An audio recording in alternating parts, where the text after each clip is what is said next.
Hello నా వచ్చిందా streaming వచ్చింది.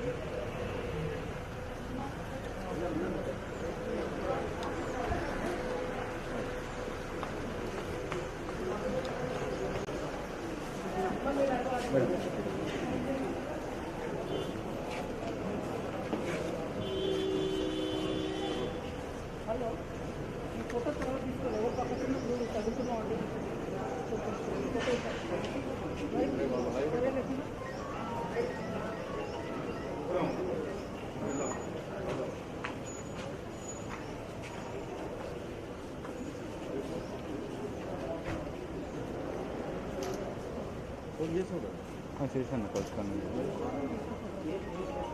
ఏమో చేస్తాను పేజీ రోజు కూడా ఉంది.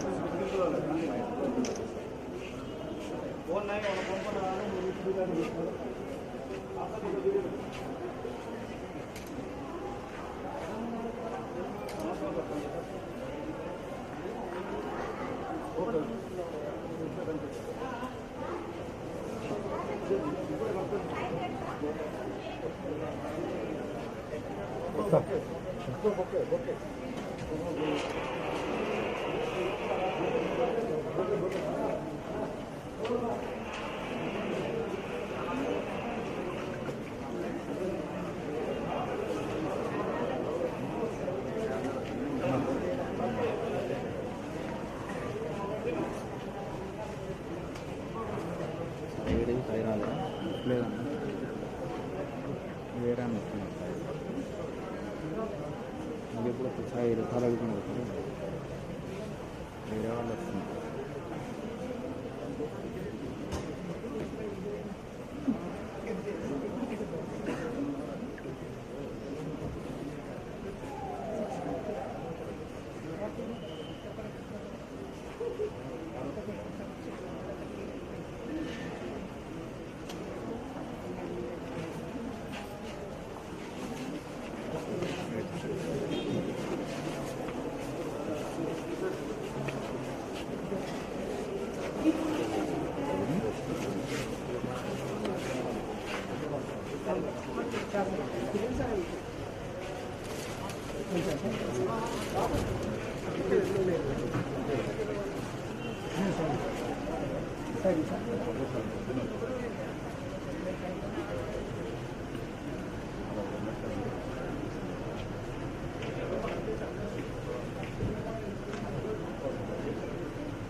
हम लोग का देखा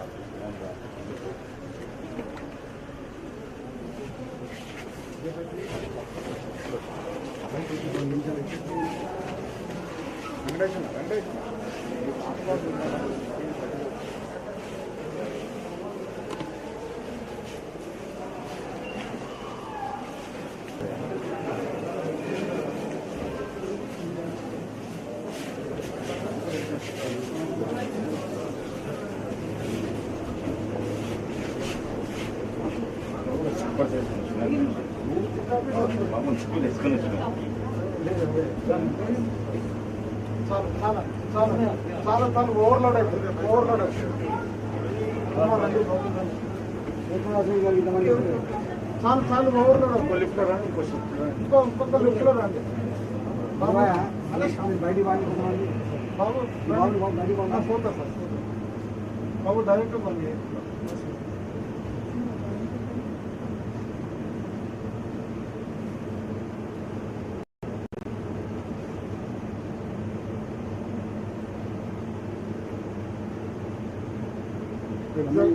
Tamil Nadu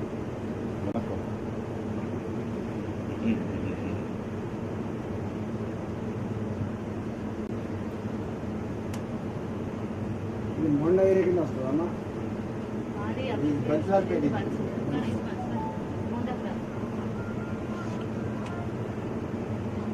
బన్సార్పేట corporator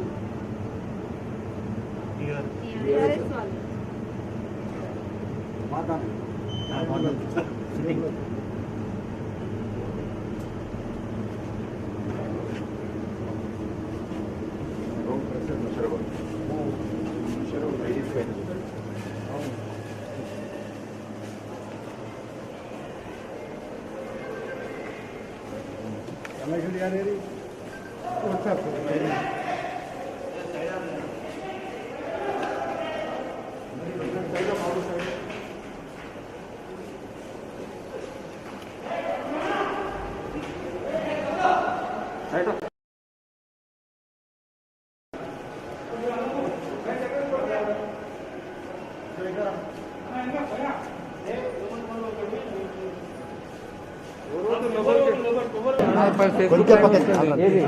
Facebook Facebook important సైడ్కి రా మరి ముందు వెనకొచ్చి తీసుకో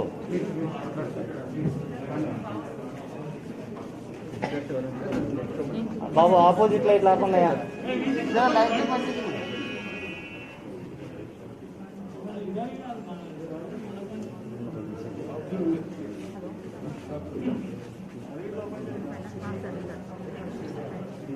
అన్నా ఏంటిది లైట్ వచ్చేవా అన్న ప్యాకేజ్ బాక్స్ లైట్ వచ్చింది థ్యాంక్ యూ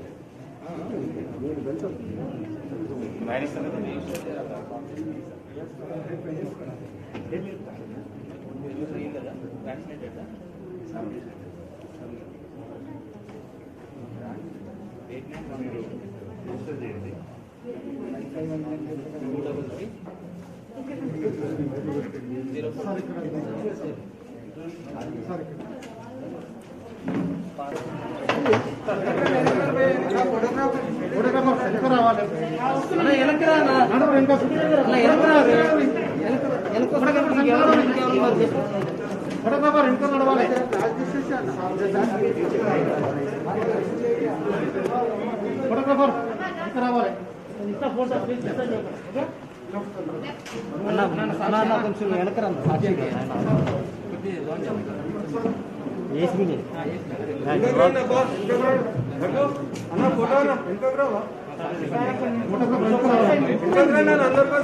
కొంచెం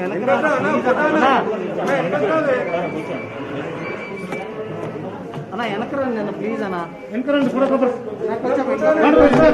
వెనకరా అన్న వెనకొస్తే కనుక అవుతుంది నువ్వు వెనక అనుకుంటా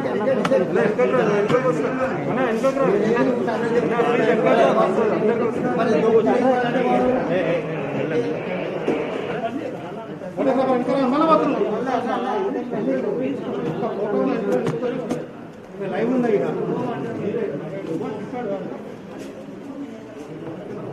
నీకంటే వైడ్ వస్తుంది అన్న మాకు వైడ్ రాదన్న వెనకరంగా అన్న వైడ్ వైడ్ జరుపుతా ఇక్కడ చెప్తా అన్న ప్లీజ్ అన్న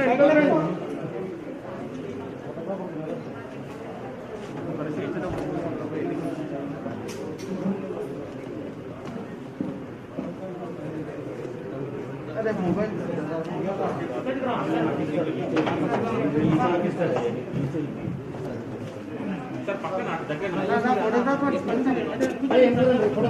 అన్న ఫోటోగ్రాఫర్ ఫ్లాష్ అన్న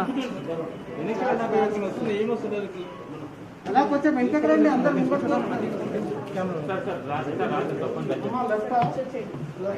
అరే మీద పడకండి పోయా మీద పడకండి మీద పడకండి కెమెరా మీద పెట్టి అన్న మీద పడుతున్నా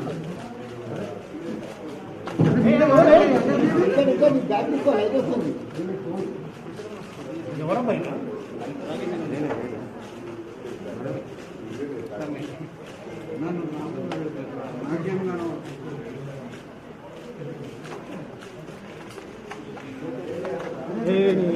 ఏమన్నా నీకు ఒక్క ఫోటో తీసుకునే దానికి అంత రస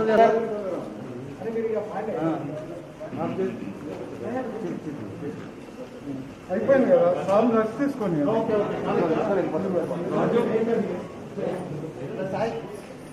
అరే ఏమబ్బా మీరు 4G ఇది ఇక్కడ వేసుకుని తీసుకున్నా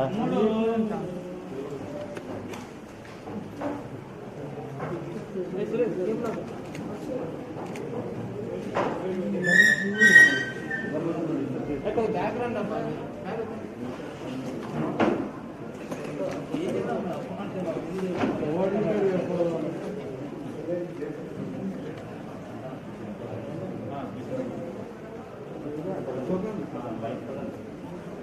మీరు వెళ్ళండి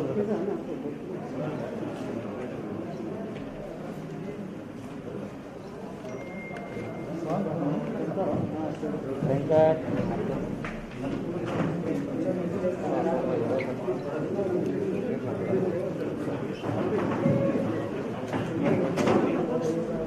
ఎక్కడికి వచ్చినా మళ్ళీ అంతేనన్న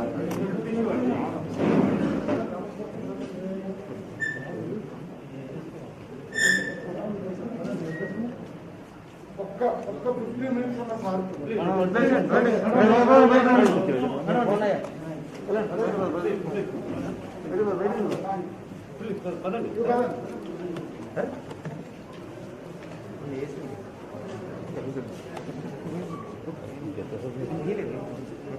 కరెక్ట్ కాదు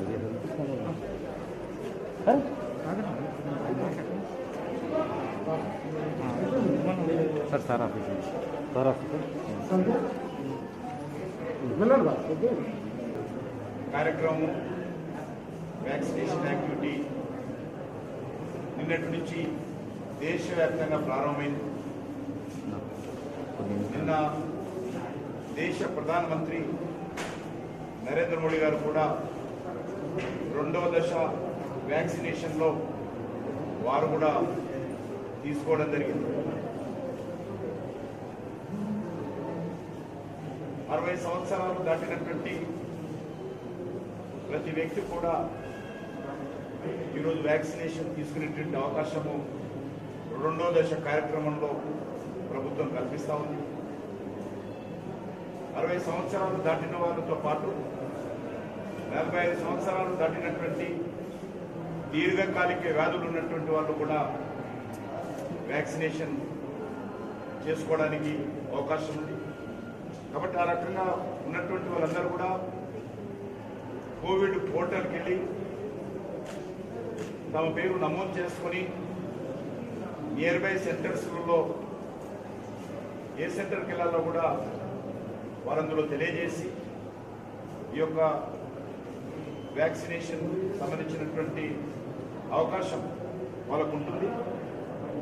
అదేవిధంగా మార్చి అంటే నిన్నటి నుంచి ఈ కార్యక్రమం ప్రారంభమైంది. పోర్టల్లో రిజిస్ట్రేషన్ చేసుకోవడానికి కూడా ఉదయం 9 గంటల నుంచి సాయంకాలం 3 గంటల వరకు ఎవరైనా భారతీయులు 60 సంవత్సరాలు దాటినటువంటి వాళ్ళందరూ కూడా ఇందులో రిజిస్ట్రేషన్ చేసుకొని వ్యాక్సినేషన్ తీసుకునేటువంటి అవకాశం ఉంటుంది. ప్రభుత్వ కేంద్రాలలో అంటే ప్రభుత్వ ఆసుపత్రుల్లో ఎక్కడైతే వ్యాక్సినేషన్ సెంటర్స్ ఉన్నాయో అక్కడ ప్రజలకు ఈ యొక్క వ్యాక్సినేషన్ ఉచితంగా ఇవ్వడం జరుగుతూ ఉంది. ఎవరైనా ప్రైవేట్కి వెళ్ళాలనుకుంటే అక్కడ మాత్రమే డోసుకు 250 రూపాయల చొప్పున అక్కడ ప్రైవేట్ ఆసుపత్రి వాళ్ళు మరి రుసుము వసూలు చేస్తారు. ఏ ఒక్కరు కూడా ప్రైవేట్ ఆసుపత్రిలో కూడా వ్యాక్సినేషన్ తీసుకుంటున్నప్పుడు 250 రూపాయలకు ఎక్కువ ₹1 కూడా ఇవ్వాల్సినటువంటి అవసరం లేదు. కాబట్టి నేను ప్రైవేట్ సెంటర్స్ కూడా కోరుతా ఉన్నాను, మీ కేంద్రాలలో ఏ ఒక్కరు కూడా పొరపాటు చేయకుండా ప్రభుత్వం నిర్ణయించినటువంటి మరి ఫీజు మాత్రమే వసూలు చేయాల్సిందిగా కోరుతా ఉన్నాను. పేద ప్రజలు మధ్యతరగతి ప్రజలు అందరూ కూడా వాళ్ళకందరికీ ఉచితంగా ఉంటుంది. వాళ్ళందరూ కూడా గవర్నమెంట్ హాస్పిటల్స్లో వేసుకోవచ్చు వ్యాక్సినేషన్. అదేవిధంగా ఈరోజు దేశవ్యాప్తంగా మరి 10,000 కేంద్రాలు ఈ యొక్క గవర్నమెంట్ హాస్పిటల్స్లో ఫ్రీ వ్యాక్సినేషన్ కేంద్రాలు 10,000 కేంద్రాలు దేశవ్యాప్తంగా ప్రారంభిస్తున్నారు. నిన్న కొన్ని ప్రారంభమైనాయి, ఈరోజు కొన్ని ప్రారంభమైనాయి. అవి 10,000 నుంచి 20,000కు పెంచాలని భారత ప్రభుత్వము లక్ష్యంగా పెట్టుకుంది. కాబట్టి వస్తున్నటువంటి వ్యాక్సినేషన్ ప్రొడక్షన్ దృష్టిలో పెట్టుకుని ఆ రకంగా దశల వారీగా దేశవ్యాప్తంగా 20,000 కేంద్రాలలో ఉచిత వ్యాక్సినేషన్ కేంద్రాలు మరి ప్రభుత్వం తరఫున దేశ ప్రజలకు అందించేటువంటి ప్రయత్నం చేస్తాము. అదేవిధంగా మరి తెలంగాణ ప్రభుత్వంలో కూడా ఇప్పటికీ ఒక 91 కేంద్రాలు 45 ప్రభుత్వ ఆసుపత్రులలో ఉచిత వ్యాక్సినేషన్ కేంద్రాలు ప్రారంభించింది. అదేవిధంగా 46 ప్రైవేట్ ఆసుపత్రుల్లో మరి ఈ యొక్క వ్యాక్సినేషన్ కేంద్రాలను తెలంగాణలో ఏర్పాటు చేయడం జరిగింది. తెలంగాణ ప్రభుత్వం కూడా కేంద్ర ప్రభుత్వంతో కోఆర్డినేషన్తో అవసరమైనటువంటి వ్యాక్సినేషన్ కేంద్రాలు అవి ఉచిత వ్యాక్సినేషన్ ప్రభుత్వ ఆసుపత్రుల్లో, అదేవిధంగా ప్రైవేట్ ఆసుపత్రుల్లో అది 250 పైచీలకు పెంచాలనేటువంటి లక్ష్యంగా రాష్ట్ర ప్రభుత్వం కూడా పెట్టుకున్నది. కాబట్టి నేను ప్రజలందరినీ కోరుతా ఉన్నాను, దీర్ఘకాలిక వ్యాధులు ఉన్నటువంటి వాళ్ళందరూ కూడా మీరు రిజిస్ట్రేషన్ చేసుకుని మీరు ఖచ్చితంగా వ్యాక్సినేషన్ తీసుకునేటువంటి ప్రయత్నం చేయాలి. అదేవిధంగా 60 సంవత్సరాలు పైబడినటువంటి వాళ్ళు కూడా తప్పకుండా తీసుకోవాలి. ఫస్ట్ డోసు, సెకండ్ డోసు ఈ రకంగా వ్యాక్సినేషన్ ఉంటుంది. కాబట్టి అందరూ మరి ఆ రకంగా 2 రకాలుగా 2 టైమ్స్ డోసు తీసుకున్నట్లయితేనే దీనికి ఫలితం ఉంటుంది. అదేవిధంగా వ్యాక్సినేషన్ తీసుకున్న తర్వాత కూడా అన్ని రకాల జాగ్రత్తలు తీసుకున్నటువంటి వ్యక్తికి కానీ తీసుకున్నటువంటి వాళ్ళ ఇంట్లో ఉన్నటువంటి వ్యక్తుల ఆరోగ్యం గురించి కానీ, నాకు వ్యాక్సినేషన్ తీసుకున్నాను కాబట్టి నాకు ఏమీ కాదని చెప్పి మనం బయట తిరిగితే ఆ వ్యాధి మన ద్వారా మన ఇంట్లో ఉన్నటువంటి పెద్దవాళ్ళకు కానీ దీర్ఘకాలిక వ్యాధులు ఉన్నటువంటి వాళ్ళకు కానీ అది నష్టం కలిగించేటువంటి అవకాశం ఉంటుంది. కాబట్టి ప్రజలను కోరుతా ఉన్నాను, ఎవరు కూడా భయపడాల్సిన అవసరం లేదు. దేశ ప్రధానమంత్రి గారు తీసుకున్నారు. నిన్నటి రోజు హైదరాబాద్లో రాష్ట్రానికి సంబంధించినటువంటి వైద్య శాఖ మంత్రి అయినటువంటి వైద్య ఆరోగ్య శాఖ మంత్రి అయినటువంటి మన ఈటెల రాజేంద్ర గారు కూడా నిన్న తీసుకున్నారు. నేను ఈరోజు మరి గాంధీ ఆసుపత్రిలో ఈరోజు నేను కూడా తీసుకున్నాను. ఇక్కడ ఉన్నటువంటి మరి వైద్య సిబ్బంది డాక్టర్స్ కూడా అందరూ కూడా తీసుకున్నారు. దేశవ్యాప్తంగా లక్షలాది మంది డాక్టర్స్ ఈరోజు వ్యాక్సినేషన్ తీసుకున్నారు. అదేవిధంగా ఇక్కడ ఉన్నటువంటి నర్సులు కానీ, మెడికల్ సిబ్బంది కానీ, పారామెడికల్ సిబ్బంది కానీ, పోలీస్ సిబ్బంది కానీ ఈ రకంగా అందరూ కూడా వ్యాక్సినేషన్ తీసుకున్నారు. తీసుకున్న వాళ్ళు కూడా ఏ రకంగా వ్యాక్సినేషన్ కారణంగా ఏ రకంగా ఎవరికి ఇబ్బంది లేదు, నష్టం లేదు. కాబట్టి ఎవరు భయపడాల్సిన అవసరం లేదు. ఎందుకంటే ఈరోజు మనం అందరం కూడా ఒక ఆరోగ్యమైనటువంటి భారత నిర్మాణం కావాల్సినటువంటి అవసరం ఉంది. కోవిడ్ని ఎదుర్కొన్నటువంటి భారత్గా ఈరోజు ప్రపంచంలో మనం అగ్రస్థానంలో ఉన్నాము. ఇది కంటిన్యూ కావాలి. ఈరోజు దేశ ఆర్థిక వ్యవస్థ ఇప్పుడిప్పుడే గాడిన పడతా ఉంది. కోవిడ్ సంబంధించినటువంటి సమస్యను అధిగమించి ఈరోజు మనమందరం ఐక్యమత్యంగా దేశమంతా కూడా ప్రజలందరూ కలిసి సమర్థవంతంగా కోవిడ్ ఎదుర్కొంటున్నాము. కాబట్టి ధైర్యంగా వ్యాక్సినేషన్ తీసుకోవడము, ధైర్యంగా కోవిడ్ నిబంధనలు కూడా ఖచ్చితంగా పాటించేటువంటి ప్రయత్నం చేయాలి. అది మాస్క్ కావచ్చు, లేకపోతే శానిటేషన్ చేసుకోవడం కావచ్చు, లేకపోతే సోషల్ డిస్టెన్స్ మెయింటైన్ చేయడం కావచ్చు. ఆ రకంగా మనం ప్రయత్నం చేయాలి. ఎక్కడైతే మరి పబ్లిక్ ఫంక్షన్స్ ఉంటాయో, అదేవిధంగా పార్టీ ఫంక్షన్స్ ఉంటాయో, అంటే ఇంట్లో ఉన్నటువంటి మన వ్యక్తులకు సంబంధించినటువంటి వివాహాలు కానీ ఇతరత్వం కానీ అందులో విధిగా మరిన్ని జాగ్రత్తలు తీసుకునేటువంటి ప్రయత్నించాలి. కాబట్టి ఆ దిశలో అందరూ కూడా అన్ని రకాలుగా మరి జాగ్రత్తలు తీసుకొని కోవిడ్ను మనము జయించాల్సినటువంటి అవసరం ఉంది. దానికి మరి ఈరోజు దేశవ్యాప్తంగా మనకు అదృష్టం ఏంటంటే మన దేశంలో ఉన్నటువంటి సైంటిస్టులే మరి పరిశోధన చేసి సమర్థవంతంగా ఈ యొక్క కోవిడ్ వ్యాక్సినేషన్ కనుగొన్నారు. అది ఫలితాలు కూడా ఇస్తా ఉన్నాయి.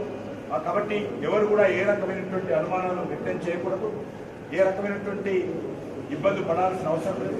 అందరూ కోవిడ్ తీసుకొని మన తెలంగాణ, మన హైదరాబాద్ నగరంలో కూడా మరి తెలుగు ప్రజలందరూ కూడా సంతోషంగా ఉండాలి. కాబట్టి ఆ దిశలో కోవిడ్కి సంబంధించినటువంటి నిబంధనలు పాటిస్తూ ప్రభుత్వ అధికారులు ఇచ్చినటువంటి ఆదేశాలను మనం పాటిస్తూ మరి అందుబాటులో ఉన్నటువంటి వ్యాక్సినేషన్ కూడా అందరూ ఉపయోగించుకోవాల్సిందిగా కోరుతా ఉన్నాను. అదేవిధంగా ఈరోజు సికింద్రాబాద్ ఈ గాంధీ ఆసుపత్రికి మొట్టమొదటి మరి కోవిడ్ పేషెంట్ వచ్చినటువంటి రోజు ఈరోజు. ఆ రోజు నుంచి ఒక సంవత్సరం పాటుగా నిరంతరంగా ఇక్కడ ఉన్నటువంటి వైద్య సిబ్బంది కానీ, ఇక్కడ ఉన్నటువంటి పారామెడికల్ సిబ్బంది కానీ, ఇక్కడ ఉన్నటువంటి శానిటేషన్ సిబ్బంది కానీ ప్రాణాలకు తెగించి ప్రజల ప్రాణాలు కాపాడారు. గాంధీ ఆసుపత్రి గతంలో కోవిడ్ తీవ్రంగా ఉన్నటువంటి పరిస్థితుల్లో కూడా నేను అనేక సార్లు గాంధీ ఆసుపత్రికి రావడం జరిగింది. కాబట్టి ఈరోజు మన ప్రజల తరఫున ఈ యొక్క కోవిడ్ పాజిటివ్ పేషెంట్ కనుగొన్నటువంటి గాంధీ ఆసుపత్రిలో మరి సంవత్సరం పూర్తవుతున్నది. కాబట్టి ఈరోజుకు మరి నేను ప్రత్యేకంగా కేంద్ర ప్రభుత్వం తరఫున, భారత ప్రధానమంత్రి నరేంద్ర మోడీ గారి తరఫున, మా సికింద్రాబాద్ నియోజకవర్గానికి చెందినటువంటి ప్రజల తరఫున గాంధీ ఆసుపత్రిలో పనిచేస్తున్నటువంటి ప్రతి ఒక్క సిబ్బందికి మనస్ఫూర్తిగా నేను వారికి ధన్యవాదాలు, కృతజ్ఞతలు, సెల్యూట్ చేస్తా ఉన్నాను, అభినందన తెలియజేస్తా ఉన్నాను. ఏ పట్టుదలతోటైతే ప్రాణాలకు తెగించి మీరు సేవ చేశారో దాని ఫలితాలు ఈరోజు దేశంలో, రాష్ట్రంలో, హైదరాబాద్ నగరంలో కనిపిస్తూ ఉన్నాయి. కాబట్టి వారికి అన్ని రకాలుగా మరి మంచి జరగాలని, వాళ్ళు చేస్తున్నటువంటి సేవలను ప్రజలు కూడా గుర్తించి వాళ్ళకు గౌరవించాలని చెప్పి ఈ సందర్భంగా కోరుకుంటూ సెలవు తీసుకుంటాను. ఏది ఇచ్చిరో తెలియదు, నేను అడగాల.